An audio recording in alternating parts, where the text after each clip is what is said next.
Hi there, Dr. Tansavatdi here, and now we are live, and we're going to do an injection today on Restylane Refyne.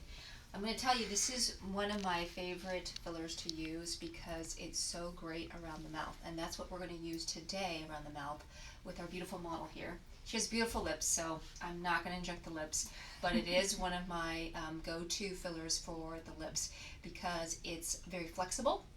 When I inject it, it stays where it's at. It doesn't swell like some other fillers that are out there, and so the result looks very natural. And even when you're moving your lips, it looks like you don't have filler in your lips. So that's one of the ones you should request for if you come to see me. Restylane Refyne is again my favorite filler to use. It just came out about 2 to 3 months ago, and we're really learning a lot more about this filler and what it can do. So today I'm going to be injecting around the marionette lines, and I know she probably didn't want to hear that, marionette lines, but she's got just a little bit of a crease right around the mouth.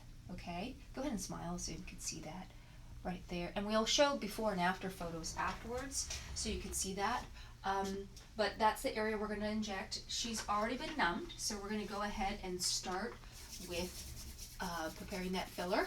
And the needle that we use is the smallest size, and it comes with the filler in the box. So it's a 30 gauge needle, and the area where I like to use it is, as I said again earlier, the lips, but the other area that I like is around the mouth.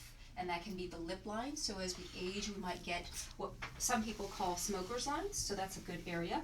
Another area that I like to inject is the marionette lines, and then the other area after that is the nasolabial folds.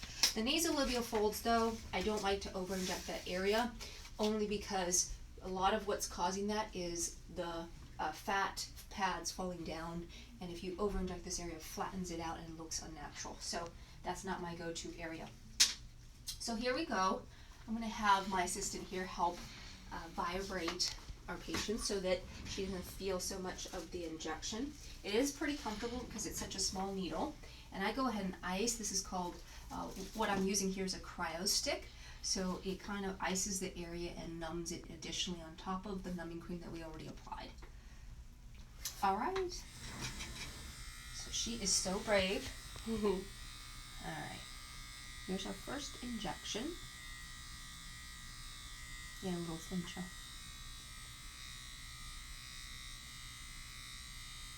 I hope you can see that on the video, the close injection that I've done. So that was going into the area.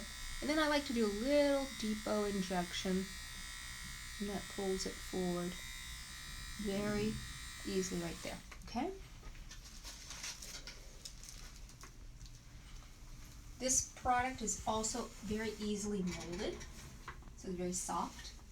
How did you do with that? Good. Did you feel it? I mean, barely. Okay, good. All right, that's what I like to hear. Then this crease comes down further.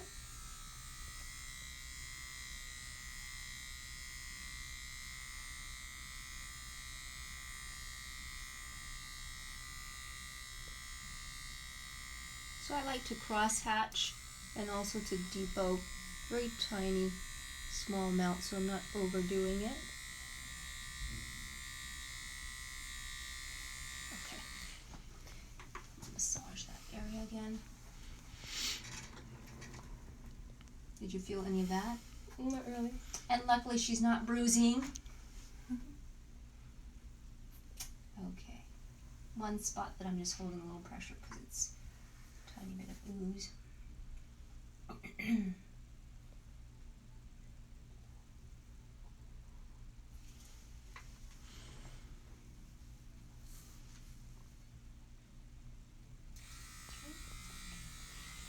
So I'm also going to go in this direction now, and that kind of builds up support. So I've done it in a little multiple directions, so then that kind of builds up that support there. And I don't know if you can see on the other side. Compare the two sides there. Okay. Then the last thing, I'm going to come back to that corner, just pull it out Just a little bit more.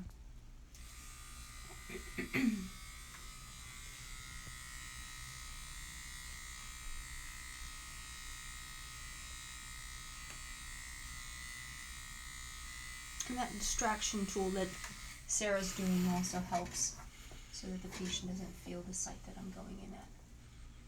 How'd that do for you?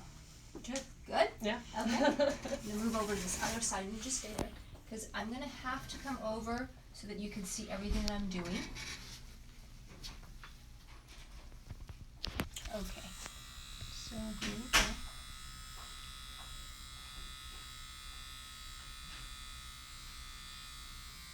I'm just repositioning so you don't see so much of the needle, because otherwise the product can be seen. But this product is very moldable and soft, and you can already see that line sort of filled in. Now I do cross, so I cross over, so it's almost like building up support. So that's what you're seeing that I'm doing. One direction and then another. So it's just sort of as a lattice of support structure, or the beams. And that's just filling it out. I don't know if you could see that now on the camera. We'll show before and after photos afterwards so you can see the difference. The last part I'm going to do is just a little bit in that corner of the mouth there. Okay. As I did on the other side. Okay, good. I'm going to put this down so I can do a little massage.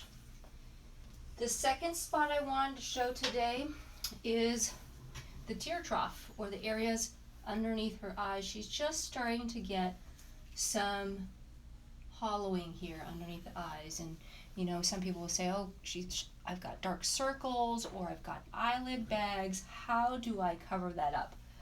Sometimes it's hard to do it with just makeup. As you get older and you got the hollowing, you can't just cover it up with makeup. So that's where I'm going to come in with a filler to really hide that area of hollowing, and that will improve how it looks. So I'm just coming back one more time just to pump that up to fill out that crease that she was having. Go ahead and smile for me. Okay, she has sort of some natural lines right there as well. I'm not going to overfill it, otherwise it's going to distort the area. But the thing about this filler is that you could still move the mouth and it can look natural. Okay, so she could still have her natural smile. It doesn't look like there's filler material there. It's a flexible material, so it doesn't look stiff, and that's